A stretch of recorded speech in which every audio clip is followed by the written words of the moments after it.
They know if I'm winning, we all shine. Sure, my people got a plate at the table before mine. That's brunch on Sundays. This one's different. What is up, guys? Welcome back to CageChat MMA. We're here, of course, to recap UFC 266, which took place over the week where Alexander Volkanovski and Brian Ortega gave us a Fight of the Year contender, where Alexander Volkanovski, of course, defended his featherweight title in inexplicable fashion. It was a fantastic fight from start to finish. That third round has to go down as a contender for round of the year, and as a whole Fight of the Year contender also. You know, we came into this fight with these two building up quite an intense rivalry.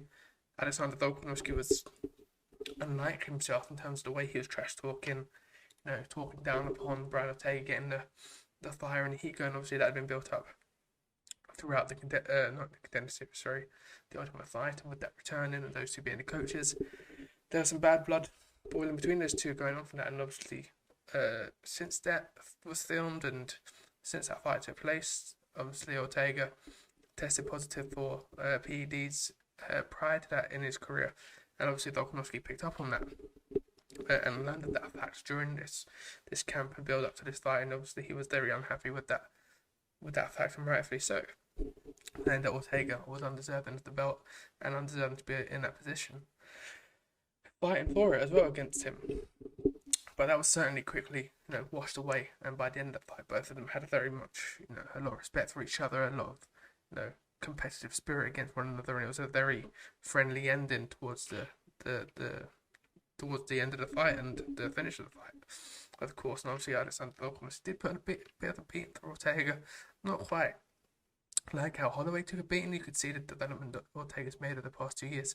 His boxing's a lot better, his hands are a lot better, but he still walks onto a lot of shots. He still, you know, as probably expected from someone who, you know, is absolutely phenomenal in jiu-jitsu. He takes a lot of strikes to the face, he takes a lot of strikes in hope of, you know, maybe catching an arm, or as he did in the third round, he caught Volkanovski coming in, knocked him down, and went for the guillotine, which, you know, amazingly, Volkanovski survived. And obviously we went to TC with the triangle, and again, the champion showed heart and a champion's mentality to stay within that, and obviously maybe they'll win the round, but certainly draw the round with those barrage strikes that left Ortega lying on the floor at the end of the third round, not being able to get up for himself, and had to be carried up by the officials. Then that fourth round came in, you're thinking, oh, Volkanovski's broken in him here.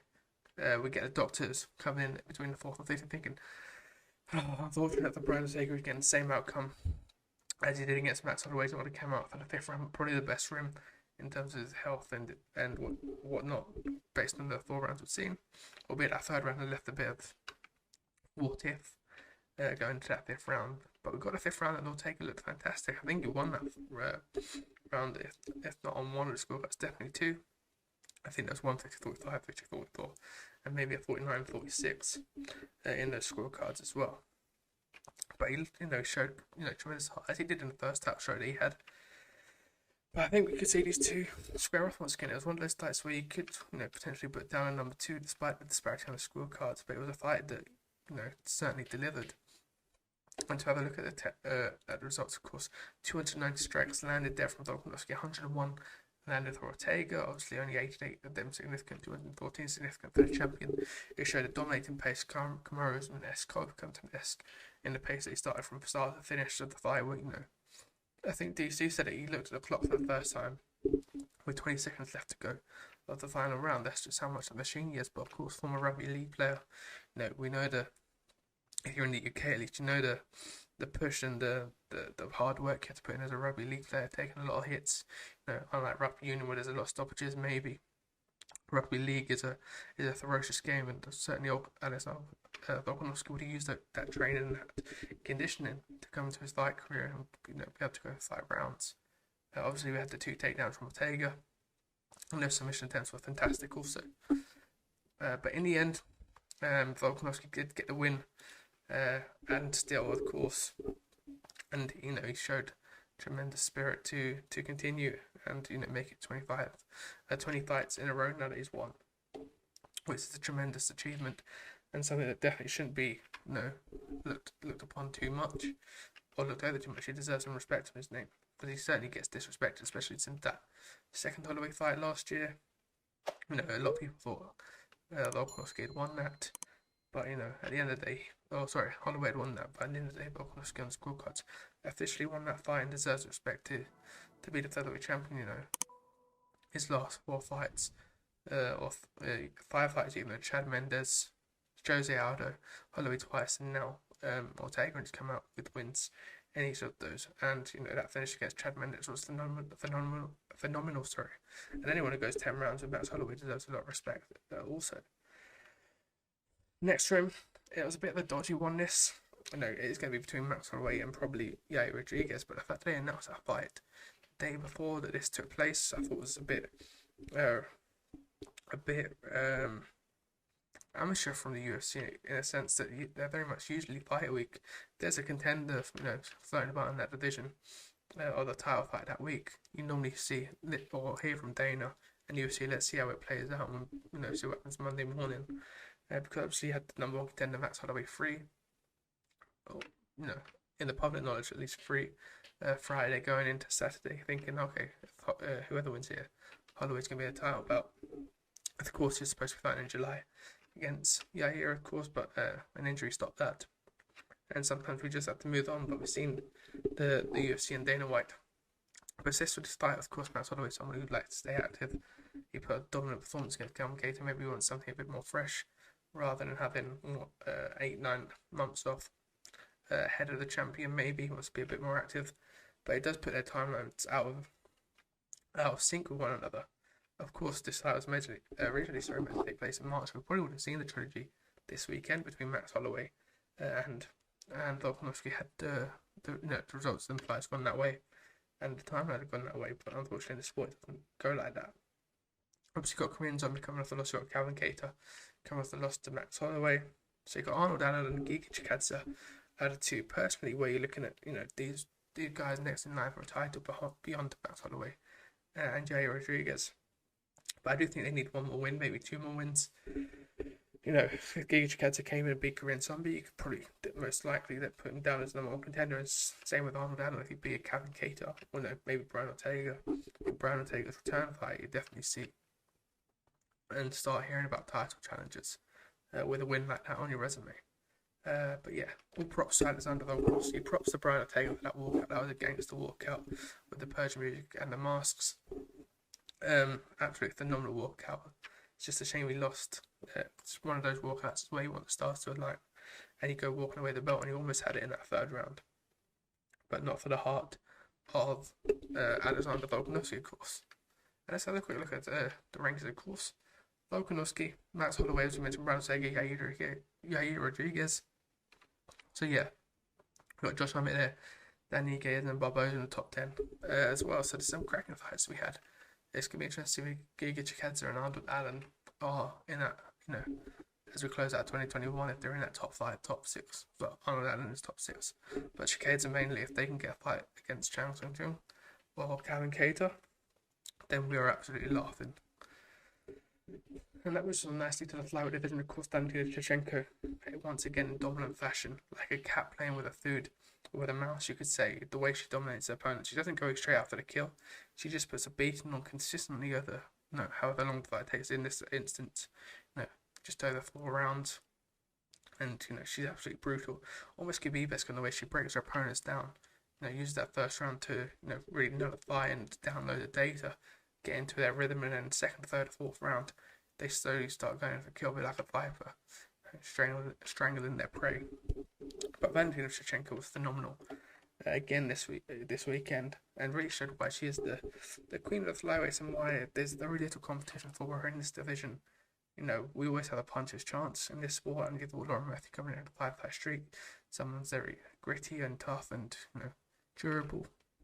Maybe we had the best with don't even. Lauren Murphy said, it wasn't really a bad performance from it. It was just any time she tried something, it just didn't come off. Valentina Shevchenko was a step ahead, as she is with most of the divisions. So no bad luck and bad feelings towards Lauren Murphy. It's just one of those nights in the office where you're almost signed to lose, walking in there already. But for Valentina Shevchenko, of course, 132 strikes landed, and 98 of them significant, absolutely dominant for the champion. 3 out of 4 takedowns, so she's shown her dominance in every aspect of the performance as well. And in her skill set, obviously, she come from Tiger Muay Thai and a Muay Thai background predominantly originally, but she's starting to put all assets of her game together.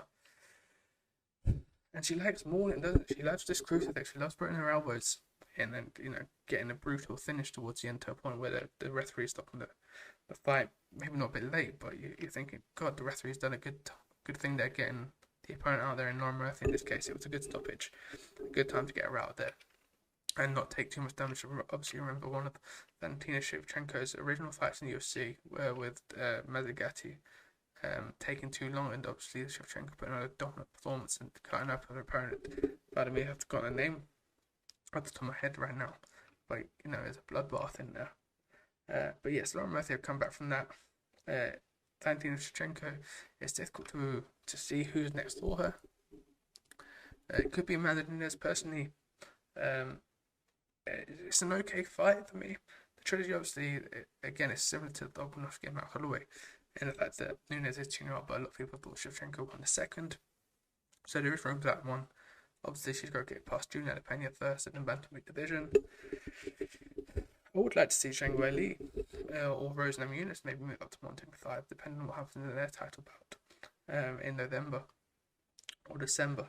If whoever comes out of the victory, I'd like to see them maybe try at 125. I think Zhang Weili is very skillful fighter, skillful competitor. Whether she can bulk up to 125 and perform at the same as she did up until that Rose Namajunas fight, I think she could be maybe not dangerous for Valentina Shevchenko, but definitely a challenge to Valentina Shevchenko, and it would be a different and a fresher matchup as well.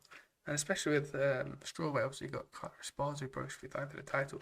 There's not someone there right now who you're thinking they have to fight for the title other than Esparza, who probably got a little bit hard done by.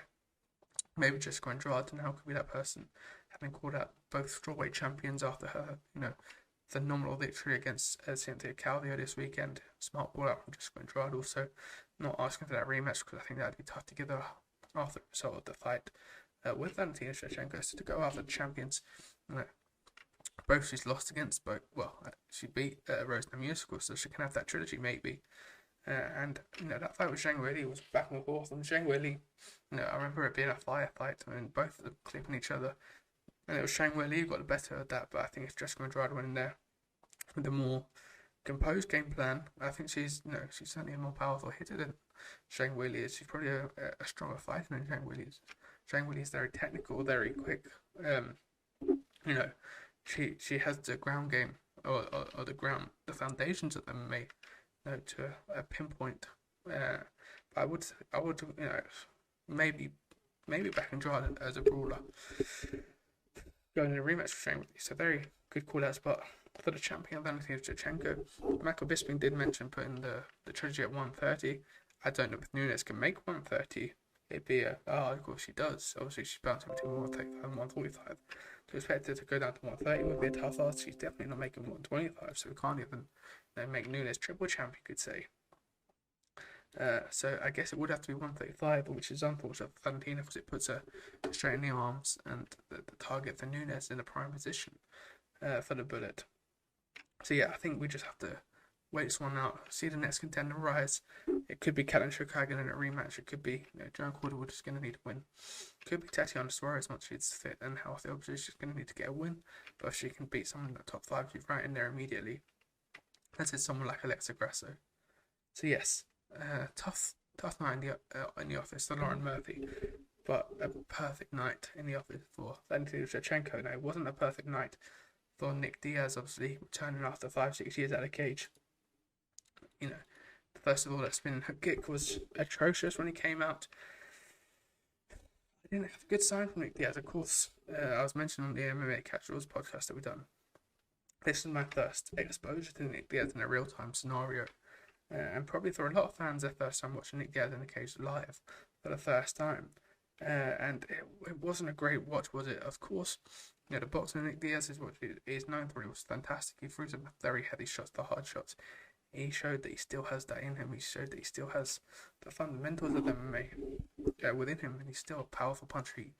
Robbie Lawler took a lot of damage here. In fact, he absorbed 150 shots out of 339 while in a 3-round fight as well. Also, that was scheduled for 5, of course.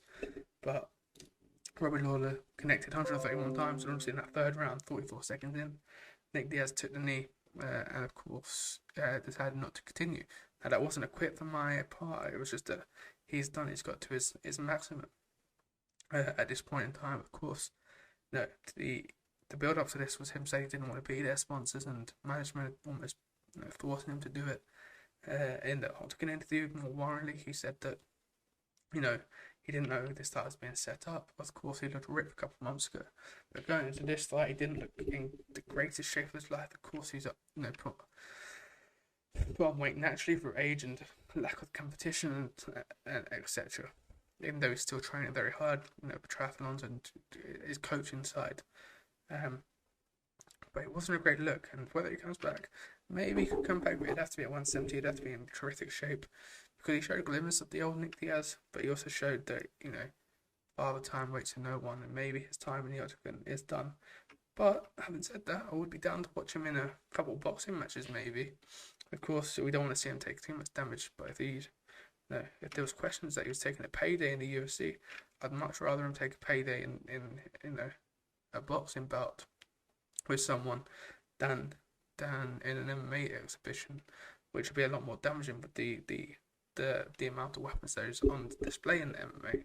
But for Robbie Lawler, a good, fantastic win, he gets that one back over Nick Diaz, makes it 1-1. Maybe we'll see a trilogy. Who knows, for a 3-round contest? If it'd have to be at 170. I think Nick Diaz showed he was in good shape. I think we could run that one back for the trilogy.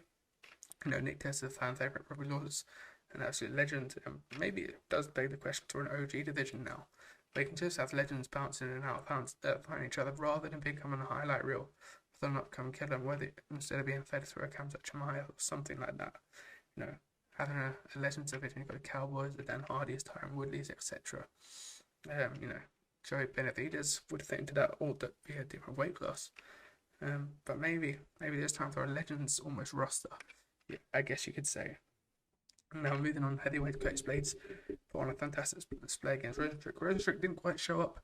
You could tell it was two game plans. One with the wrestler, not wanting to get knocked out and get outstriked, whereas Rosenstruck almost was waiting for the count for the takedown to come in, or be a bit tempted by Curtis Blades and almost counteract that. And it showed a bit of a dismal display. Maybe dismal was a bit too harsh, because watching the broadcast, fans stop booing fights just because it isn't going the way you want. It isn't down to the fighters to entertain you. The job of the fighters is to win their fights that they're contracted to. One, it doubles their wage and their win bonus, and it also propels them up the rank. Of course, it propels their career. If you're working on a building site, or you're in an office doing admin, you don't want someone outside booing you because you're not doing your job more entertaining enough. It's about getting the job done and being there for what you're doing. And that's where the UFC press is coming really handy, having a lack of fans. But Curtis Blades, he looked okay, especially with his eye closed in that third round. Obviously, he took a heavy knee from Rosenstruck in the second, I believe it was, maybe early in the third, but he continued, got a takedown and won the fight. I did think Rosenstruck would knock out Curtis Blades, similar to how Derek Lewis did. I thought come in with an uppercut or another hand right when Blades came in, but Blades, they're really smart. It does put him in a sticky position because obviously you haven't got, you can't run it back with Ngannou. You've got to wait for John Jones, which is a whole situation in itself right now. So maybe he calls out Stipe Miocic. Him versus Stipe would be a great fight for a number one contender belt. Thereafter, Gane and Gane is done, but he's definitely got a decision to make. And of course, Rosenstruck now, what is that? 1-3 in his last one, albeit lost to Ngannou, Blades and Gane and Blades, of course. So not bad losses in the division. He can certainly bounce back. That win to Augusta Sakai, of course, but he's going to be looking behind him now, whether it's Alexander Volkov or maybe Chris Dakaus, who's rumoured to be fighting Derek Lewis. Maybe he fight Derek Lewis as well. Both coming as losses now. Maybe that's a good fight to make. For sure. Obviously, open up the main card, of course, to move on from that was Jessica Andrade, who put a beating on Cynthia Calvillo. It looked like an absolute mismatch with all due respect to Calvillo. You saw, someone who's been a strawweight champion to someone who's been a strawweight contender, albeit this was a lightweight, but you see the skill differential. And, Andrade showed her no respect once she started striking it. You see the damage and the power in Andrade's hands, just walking it down from start to finish. And again, it was a good stoppage there from the referee. But Jessica Andrade showed why she thought the title to become a champion, and why Cynthia Calvillo hasn't quite reached those mountaintops yet. Another one, maybe not reached the mountaintop, is Marlon Moraes. Now, I feel sorry for Marlon Moraes because he did knock out Murad 2 times in that first round, but somehow came away with a TKO loss in his record in the second round. The an absolute machine, a monster. How he survived, how the referee didn't step in there and take it. He obviously knew that Murad, quote unquote, was okay and still within the fight, but many referees and even fans would have gone, that's enough, we don't need to see any more of that. But the fact that he let it go on, and the fact that Murad turned it around, absolutely phenomenal. He's maybe a win or two now. A very good win away from a title shot. Now, of course, we've got to see what happens between Betty and Sandhagen for the interim title due to the undisputed champion, Aljamain Sterling, coming out of the fight, putting out because of injury. We got TJ Dillashaw on sideline now, having surgery with his knee. You got Rob Font versus Jose Aldo. And I think Murad just comes into that baseline. I think you've got whatever happens between Sandhagen and Yan. You've got Rob Font and Jose Aldo with the wins that probably number 2, and when TJ comes back, he's probably slides back into number 1 after that win with Sandhagen. But he'd probably have to beat Jose Aldo or Rob Font on the timeline of how this bantamweight division could play out. But Murab's put himself in a spectacular position to be called for a title shot in early 2022. Dan Hooker got back into the win column. Fantastic with the rim, of course.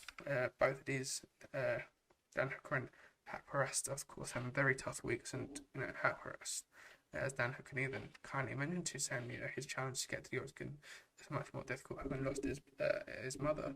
While Dan Hooker had visa issues, both had visa issues, and got them sorted out. Both of them came in on Thursday, weighed in Friday, and fought Saturday, and gave us a good fight. But you saw someone who's in the peak and prime of their career, and someone who's still coming up. Dan Hooker, he was brave man taking this fight, being ranked 8 against an unranked opponent. Fantastic opportunity for Nasrat to learn. And now, of course, there's the talk of City Kickboxing coming to America to stop the visa issues and the problems with training over there due to the lockdowns in New Zealand, which would be interesting to see. Dan Hooker, Volkanovski, he's obviously not fully affiliated with City Kickboxing, but he's been a part of that team. He's around the training camp, at Adesanya, Brad Riddell, all those types. Shane Matthews, I believe, also coming over to this side of the pond, this side of the hemisphere, and training in America. Interesting to see how that plays out. But of course, there's a lot of money into a lot of team members and families that you're just uplifting there from New Zealand. Chris Dukowski looks fantastic. I looked what they might be fighting Derek Lewis. Again, someone who he knocked out Shamil Abdurakhimov twice on Saturday night. Got a 50k bonus on his birthday, so a fantastic weekend for him. And overall, it was a good card. Tyler Santos, to round out the rest of the main card, that is Tyler Santos won. Of course, Jalen Turner, fantastic submission victory on it as well. Nick Maximov winning via decision. Matthew Semmelsberger winning via KO, TKO. I think it's the first. He broke a record, I think, of being the first 2 fights lasting less than 20 seconds or 25 seconds, or both of them being under 20 seconds. So fantastic work from him. And obviously Jonathan Pierce opened up the card with a win against Omar Morales with a second round submission. So yeah, a card that delivered tremendously well. So yes, I'm going to leave it there, guys. Thank you for watching the first episode of Punch and Brunch. This will be a Sunday thing after the fights, reviewing the fights and the news at the course at the moment. We've got Cage Warriors Trilogy coming up. We've got Bellator London coming up this weekend. I will actually be at the Cage Warriors Trilogy as well, so make sure to keep it locked on socials for that at CageChat MMA, the Twitter, Instagram, and Facebook. And I'll see you guys in the next video.